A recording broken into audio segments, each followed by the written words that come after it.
आवाज येतो माझा? मैत्रीशील थँक्यू. तुला वाटत होतं माझा पहिला नंबर येईल मला. आमचे बंधू आहेत दगराजा आणि अमोल शुद्धी, ते म्हणत होते तुमचं सुरू झालं तर बरं राहील. नेहमीप्रमाणे जोपर्यंत आमची दीक्षा व्हायची होती तोपर्यंत आम्ही कमल शुद्धींना पहिला चान्स द्यायचो, कारण ते आमच्यामध्ये सर्वात सिनियर आहे. परंतु आता दीक्षानंतर आमचं असं ठरलं की आमच्या तिघांमध्ये आता मी पहिले बोलवतो. तर एनिवे मी सुरू करतो महत्त्वाच्या मुद्द्यावर आलेलं, कारण वेळ फक्त 10 मिनिटच आहे. सर्वप्रथम मी आदरणीय ब्रह्मचारी सत्यदीप जे आजचे मुख्य प्रवचनकार आहेत आणि खूप चांगले त्यांनी आज मार्गदर्शन केलं. तर मार्गदर्शन त्यांनी अशा प्रकारचं केलं आहे. आपल्या सर्वांना माहिती आहे की एक तरी आपला जीवभावाचा मित्र असला. मी शेवटीपासून ऐकत होतो, माझ्या मोबाईलमध्ये पण काहीतरी चालू होतं आणि मी त्यांना, पण ते चालू असताना मी त्यांना ऐकत होतो, एक एक शब्द ऐकत होतो की ते काय बोलत आहे. ॲक्च्युली मी जेव्हा खूप लहान होतो, मी 9व्या वर्गात होतो आणि माझं पहिलं दुसरं शिबिर असं चालू होतं, तेव्हा सत्यदीप त्या कार्यक्रमाचं सूत्रसंचालन करत होता आणि सुबोधी ते शिबिर घेत होते आणि त्या शिबिराचा विषय खूप मोठा शिबिराचा विषय होता. पाचजणी बुद्ध मंडळाने त्या शिबिराचे ते सूत्रसंचालन करत होते आणि तेव्हापासून मी त्यांना बघत आहे. मी जवळपास 13, 14, 15 वर्षाचं असेल जवळपास. तर ते 90sचे हिरो आहेत त्यावेळेचे आणि आजही आपण बघतो की ते अजूनही म्हातारे झाले नाही. मी तेव्हापासून बघतो त्यांना, ते अजूनही म्हातारे झाले नाही. म्हणजे तेव्हाही ते तसेच होते, हेल्थी, सुदृढ आणि फिट अँड फाईन, आणि आजही ते तसेच आहेत. तर त्यांना मी खूप खूप धन्यवाद देतो की त्यांनी आपल्याला खूप मोठं मार्मिक असं या दिवशी त्यांनी मार्गदर्शन केलं. त्यानंतर महत्त्वाचं मला या ठिकाणी वाटते की तुम्ही सर्व लोक या ठिकाणी आलात, खूप मोठ्या संख्येने आला, तेव्हा तुम्हाला सर्व लोकांचं मी स्वागत करतो. माझं जे काही पूर्वीचं नाव आहे ते सुदर्शन गजभिये होतं आणि आता माझं जे नवीन नाव आहे ते ब्रह्मचारी मंजुवर्धन असं आहे. माझी जी काही प्रायव्हेट दीक्षा झाली आहे ती 5 जूनला झाली. मागच्या महिन्यामध्ये 5 जून 2024ला माझी प्रायव्हेट दीक्षा झाली आहे आणि 9 तारखेला 4 दिवसानंतर माझी सार्वजनिकरित्या दीक्षा झाली. माझे प्रायव्हेट प्रिसेप्टर आदरणीय ब्रह्मचारी मंजू चित्ता आहेत आणि माझे पब्लिक प्रिसेप्टर आदरणीय ब्रह्मचारी यशोसागर. आणि ही दीक्षा होत असताना जे काही महत्त्वाच्या घडामोडी घडल्या त्या 2-3 टप्प्यामध्ये मी तुम्हाला सांगतो.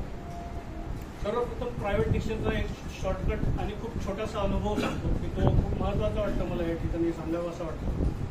प्रत्येकाचा तो अनुभव आहे, म्हणजे जो ब्रह्मचारी होतो तो त्या प्रायव्हेट दीक्षेतून जातो किंवा त्या टप्प्यातून जातो. आणि जेव्हा आम्ही दीक्षा घेत होतो तर तेव्हा आम्हाला नंतर ब्रह्मचारी भेटून सांगायचे की हमारा भी दिन हमको याद आ रहा.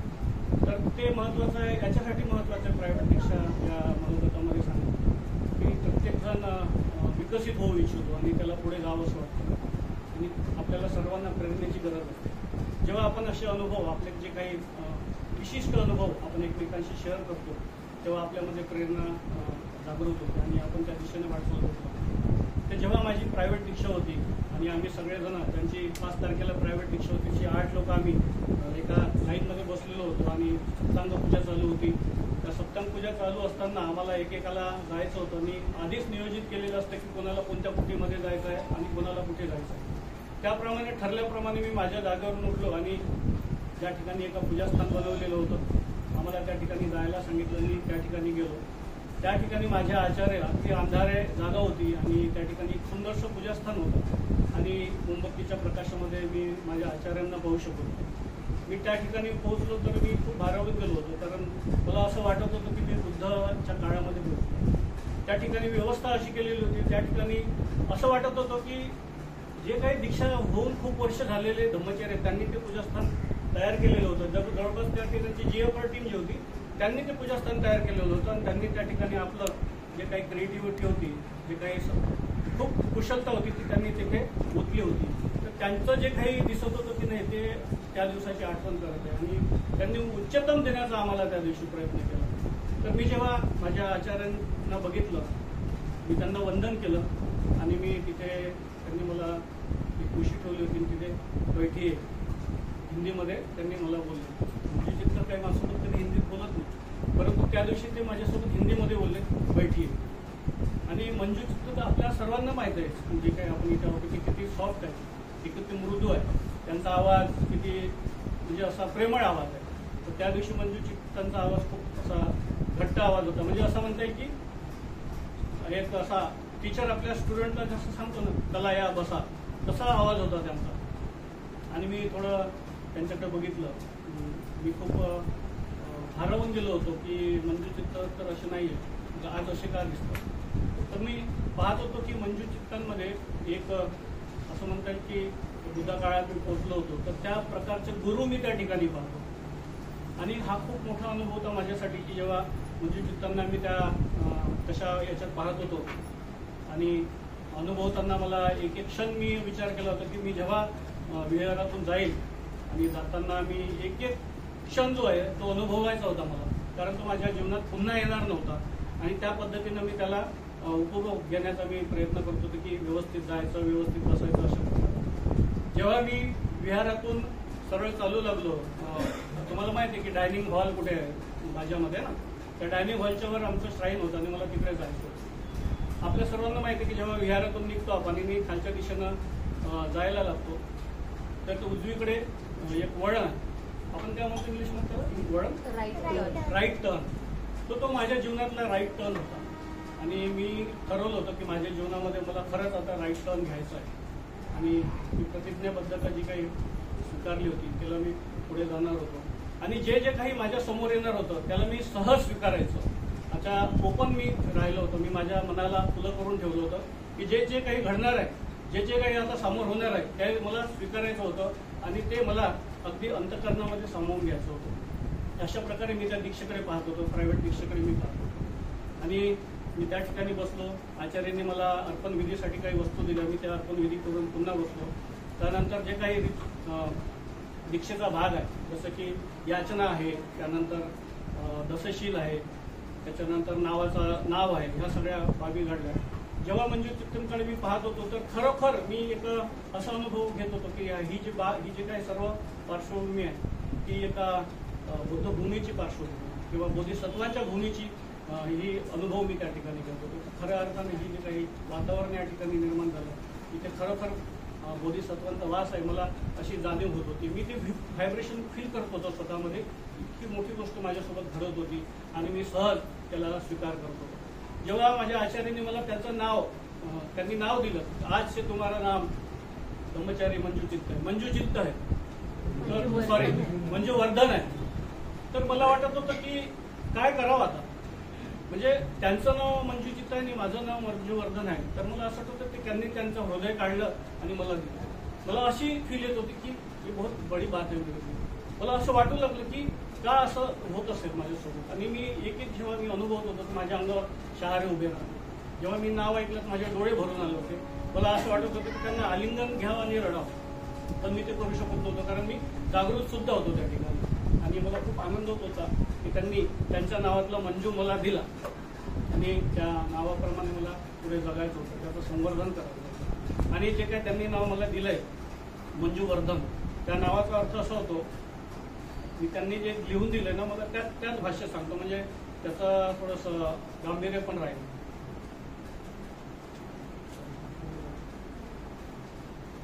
He who is growing and helping others and grow through gentle and sweet nature, वह जो अपने भीतर सौम्यता, संयमता और मधुर गुणों का संवर्धन करते हुए दूसरों में भी सौम्यता, संयमता और मधुर गुणों के माध्यम से विकसित करने का प्रयास करता.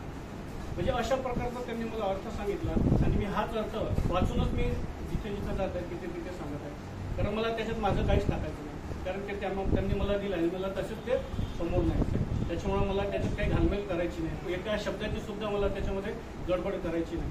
आणि म्हणून जसे माझे आचार्य आहेत, जसे त्यांच्यामध्ये सद्गुण आहेत, ज्या पद्धतीनं मी ज्या पद्धतीने मी त्यांना बघतो, मी त्यांना अनुभवतो, तशाच प्रकारचे गुणांचं मला पुढे संवर्धन करायचं.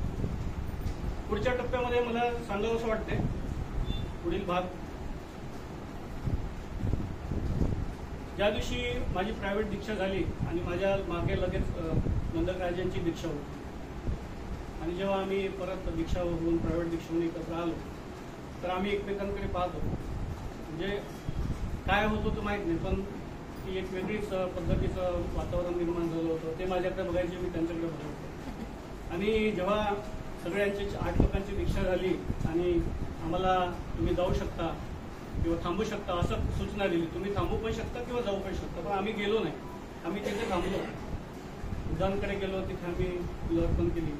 नंतर नंदक राजा माझ्याजवळ आले, मला खूप घट्ट मिठी मारली त्यांनी. ती मिठी एवढी घट्ट होती की आम्ही एक जीव झालेलो होतो. तेव्हा मित्रता आमची अशा प्रकारची त्या दिवशी दिसून येत होती की ते म्हणायचे की यार हे तुझ्यामुळे मला भेट मिळालं, आणि मला असं वाटतं यार तुझ्यामुळे हे मला मिळालं. म्हणजे हे जे काही चालू होतं असं वाटत होतं की तुझ्याचमुळे हे सगळं मी दिवस अनुभवलं असं मला वाटत होतं. भले त्या दिवशी मला खूप कृतज्ञतेचा भाव आलेला होता माझ्या मित्राप्रती की भीमराज हे सगळं मला तुझ्यामुळे भेटतं. कारण ते माझे एक चॅप्टर मेंबर होते, त्यांनी मला त्या चॅप्टरमध्ये सांभाळून घेतलं. ज्या ज्यावेळी मला शक्य नव्हतं त्या त्यावेळी त्यांनी माझ्यासाठी ऑनलाईन चॅप्टर घ्यायचे, माझ्याकडे यायचे, माझ्या वेळेत त्यांनी चॅप्टर नेहमी घेतलेले आहे.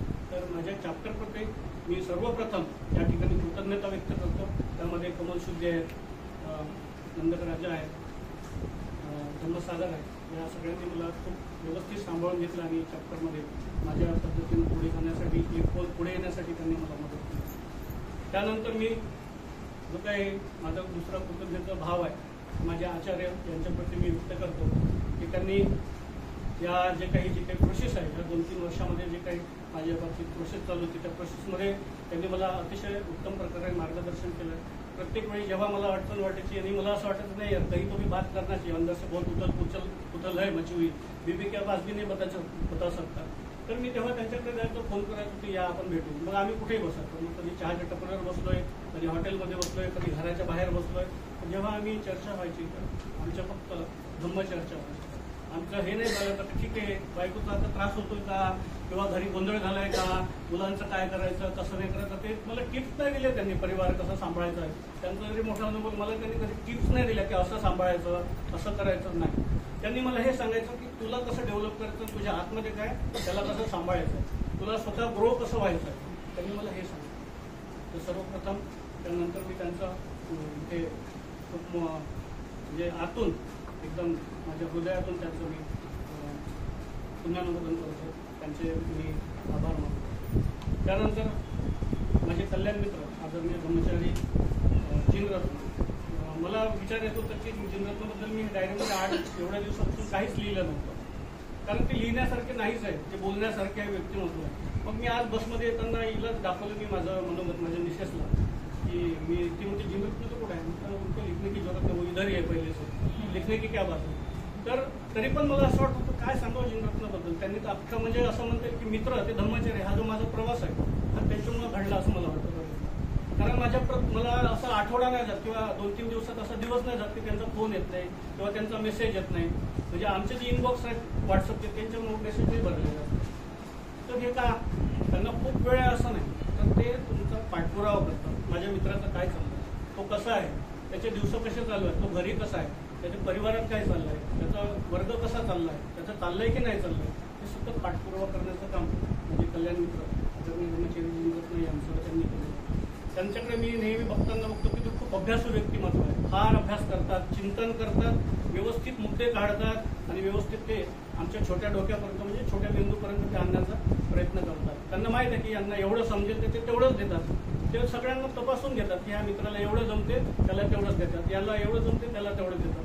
आणि जेव्हाही त्यांचा अभ्यास करण्याचा जेव्हा मी बघतो ते अतिशय मुद्देसूद अभ्यास करून मांडण्याचा प्रयत्न करतात. तेव्हा मला घडवण्यामागे किंवा माझं जे काही ओबडधोबड मातीचं मडकं होतं त्या मडक्याला आकार देण्याचं काम आदरणीय ब्रह्मचारी माझे कल्याण मित्र ब्रह्मचारी जिनरत्न यांनी केलं. त्यानंतर जी काही माझी सहचारिणी आहे, माझी वाईफ, माझी मित्र पण आहे ती आणि आहे आता ती तर तिच्याबद्दल पण मी खरंच बोललो पाहिजे. महत्वाचं आहे, अतिशय महत्वाचं आहे आणि हे कोणाच्या दबावाखाली नाही आलेलं आहे आणि हे तिच्या दबावाखाली सुद्धा नाही आलेलं. तर हे मला वाटलं आणि मी ते बोललो पाहिजे. खरंच माझी परिस्थिती आर्थिकरित्या पण फार दुर्बळ होती थोडीफार, आता थोडी ठीक आहे. त्या दिवसांमध्ये सुद्धा तिने मला आहे तसं स्वीकारलं, आहे तसं आमचा संसार सुरू ठेवला. खरं तर कठीण परिस्थिती होती माझी आर्थिक आणि त्या दिवसांमध्ये तिने मला सांभाळलं. मानसिकरित्या मी खूप दोलायमान होतो. काही वर्षापूर्वी माझी मानसिक स्थिती खूप गडबड झालेली होती आणि माझा एक मित्र आहे, म्हणजे माझं अतिशय तरुण वयातला इथे मित्र आज उपलब्ध आहे, त्याला माहीत आहे की मी खूप डिस्टर्ब झालेलो होतो माझ्या आयुष्यामध्ये. आणि त्या दरम्यान माझ्या मिसेसने म्हणजे आरती तिने मला खूप साथ, माझ्या मानसिकरित्या दुलायमान परिस्थिती असताना तिला मला स्टेबल राहण्यासाठी मला खूप मदत केली. समजून घेतलं आहे की परिस्थिती असं होऊ शकलं असतं की तू तेरा एक मेरे को क्या करणार, असं तुम्ही केलेलं नाही. तिने मला सांभाळून घेतलं. तर तिची जी काही मॅच्युरिटी मला त्यामध्ये दिसली ती खूप महत्त्वाची, आणि म्हणूनच मी आज इथपर्यंत पोहोचण्यासाठी तिने मला खूप मदत केली. या प्रवाहामध्ये टिकून राहण्यासाठी माझे नॉन रेसिडेन्शियलचे ट्रेनिंग होते, मी सोडून जायचो परिवार, त्या दिवसांमध्ये तिने मदत केली. मी शिबिराला जायचो त्या दिवसांमध्ये तिने कुटुंब सांभाळून मदत केली. आणि जेव्हा जेव्हा मला शिबिराला जायचं तर खरंच सांगतो, आजही ती माझी बॅग तीच भरून देते. मला माहीतच नाही काय घ्यायचं आणि काय नाही घ्यायचं, ती भरून देते. तर ही माझ्यासाठी फार मोठी गोष्ट आहे. ती मला शिबिरात जाण्यासाठी बिंदास जा, इकडे टेन्शन घेऊ नको अशी जर म्हणतात की ती माझ्यासाठी खूप मोठी गोष्ट आहे. त्यानंतर माझा एक मित्र आहे जो पुण्याला राहतो, प्रशांत रंगारी त्याचं नाव आहे, तो पण GFRचा मित्र आहे. त्यांनी जर कदाचित मला ह्या नॉन रेसिडेन्शियल ट्रेनिंगची माहिती दिली नसती तर कदाचित हा प्रवास अजून माझा 10 वर्षाचा पुढे लांबला असता. म्हणजे ज्यावेळेस मी 45 ब्रह्मचारी झालो तो कदाचित 10 वर्षानंतर झालो असतो, मला आणखी वेळ लागला असता. ते ट्रेनिंगची माहिती, तू काय केलं पाहिजे, कुणाला विनंती करायची, कसं त्यामध्ये ॲड व्हायचं, कसं काय करायची, ही सगळी त्यांनी माहिती दिली. आणि मला गायडन्स करत राहिला ह्या ट्रेनिंगच्या दरम्यान, तू आता काय केलं पाहिजे. तर असे मित्रपरिवार मला लाभलेला आहे. त्याबद्दल सुद्धा मी माझ्या त्या मित्राचा, प्रशांत रंगारी जो पुण्याला राहतो, त्याचं सुद्धा या ठिकाणी मी पुण्यानुमोदन करणार आहे.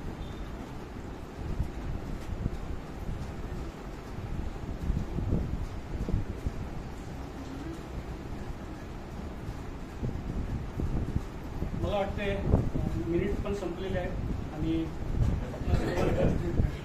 केंद्रातील बेल घेऊन बसलेले आहेत. केंद्रातील जे काही सर्व धर्मचारी आहेत मला त्यांनी सर्वांनीच मदत केली आहे. अनंत मित्र आहेत, सत्यकुमार आहेत, उदित कुमार आहेत, आमचे मित्रशील आहेत, कुशलबल आहेत, सुघोष आहेत, हे सगळे जे आहेत ते सर्वांनी आम्हाला वेगवेगळ्या प्रकारे मदत केलेली आहे, वेळ दिलेला आहे, संपर्कासाठी वेळ दिला आहे. आमच्या जे काही चुका होत आहेत त्या चुकासुद्धा त्यांनी लक्षात आणून दिल्या की तुमचं इथं थोडं इम्प्रूव्ह केलं पाहिजे. तर ही मित्रता मला या ठिकाणी लाभलेली आहे. आणि विशेष म्हणजे जे काही 3 लोकांचं मला या सगळ्या प्रोसेसमध्ये फारच मोलाचं, म्हणजे असं म्हणता येईल की खूपच मोलाचं असं मार्गदर्शन लाभलं आहे. ते म्हणजे आदित्य बोधी, चंद्रबोधी आणि मैत्रीय बोधी. या 3 लोकांनी मला या प्रोसेसपर्यंत येण्यासाठी खरंच खूप मदत केली आहे. वेळोवेळी माझा पाठलाग केला आहे, पाठपुरावा केली आहे. तुझं कुठे आहे तू आता आणि तो तुला काय करायचं आहे, हे सगळं इत्थंभूत मार्गदर्शन या 3 बोधींनी मला केलेलं.